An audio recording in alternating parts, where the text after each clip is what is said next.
Um, Ben, I want to play one sound with you before you go. Yep.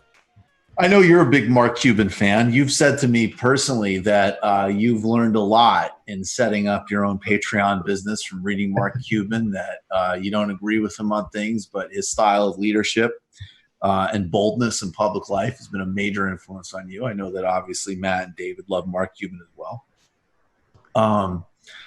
You said that you wanted to actually pitch a philosophy tutoring service on Shark Tank, or whatever the fuck his show is. So you might be a little bit excited that in addition to being your business and entrepreneurship hero, Right. Mark Cuban might be ticking a couple of steps in your direction politically. Ooh. Julia again.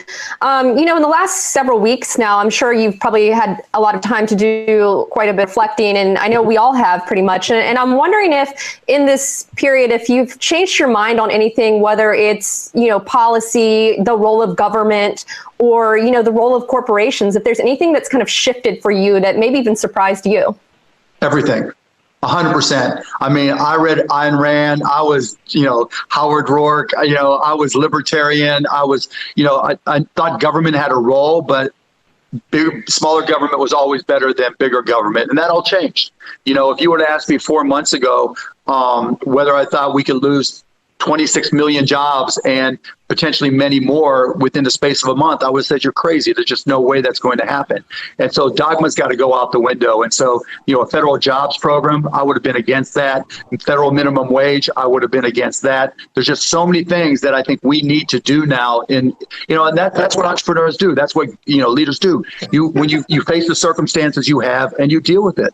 Effectively, all these $1 trillion investments are a put for, but this put has got to be not for the wealthy and not for big business, but for working people, because unless we lift up from the bottom, we're not going to have any consumer demand, and it doesn't matter how much liquidity is in the system, the risk hasn't left the system. So, Mark, based on what you just said, this question will annoy Dagny Taggart and John Bull. No, that's too bad. Hey, so Ben, as you would say, fucking A. Oh man. I think it's a good sign because Mark Cuban is pretty reactionary and pretty dumb. So like if he thinks that might need to be concessions that you have to make, that might be promising. I heard. I think everybody should make it their business, frankly, to, on one hand, in addition to shows like this and writing like Ben, obviously, I always say consume as much global content as possible to the extent that's possible. But especially now, it's really important to do a normie check. And I know that that's obnoxious and, I get it. But I listen to, a David Axelrod podcast or what.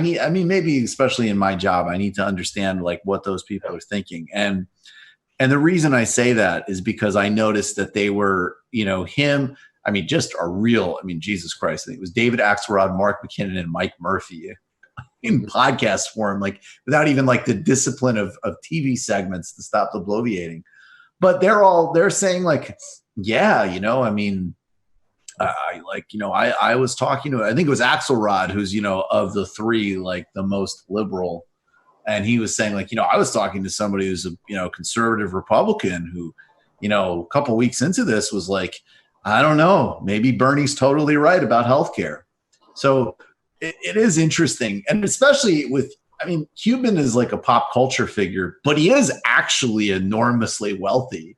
Mm-hmm. So it's easy to forget that. That is an interesting, it's not radical, but it is sort of the Financial Times editorial pageization of meathead American capitalism that could create some openings for some bare minimum basic decency in policy, if you want to think of it optimistically. Yeah, no, I think so. I think that a lot of ways, it's, you might have some stuff if you think about during World War II, when sort of total war mobilization and the needs of that, right, created the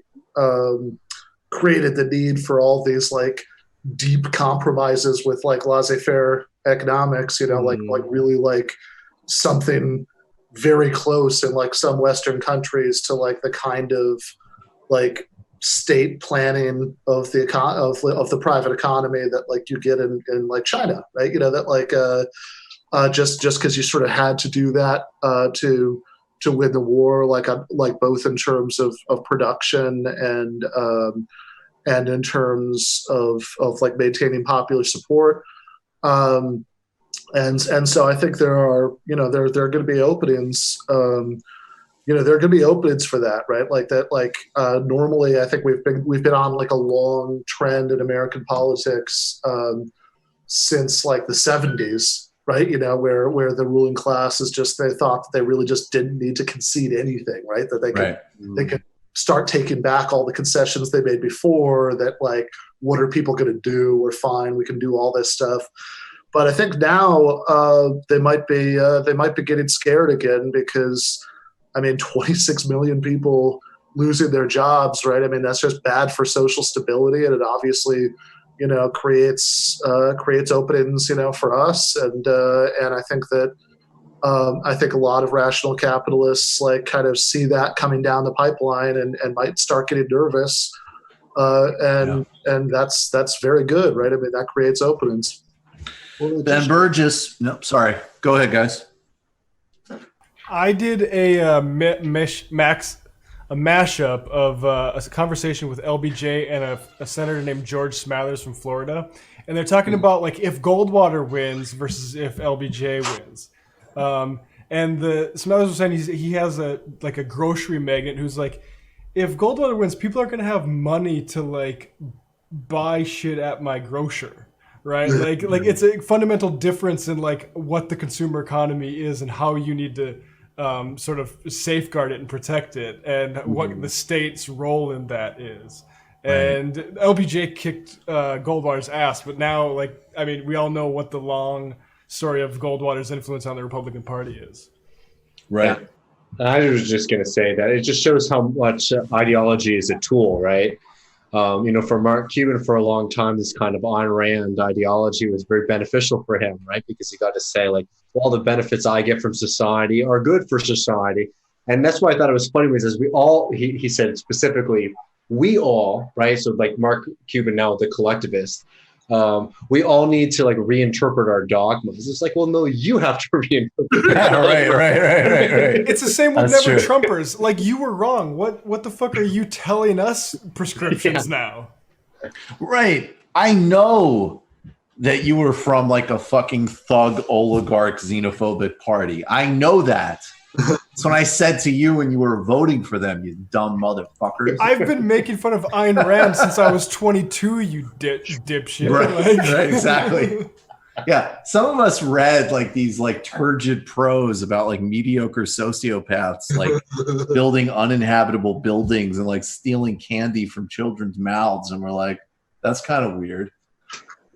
that doesn't seem like a super appealing vision of society. And like just on like a really, really basic level, some of us have spent like the last year and a half and longer than that, but last year and a half for the election, like screaming about how it's absolutely an urgent necessity that we socialize the healthcare sector, right?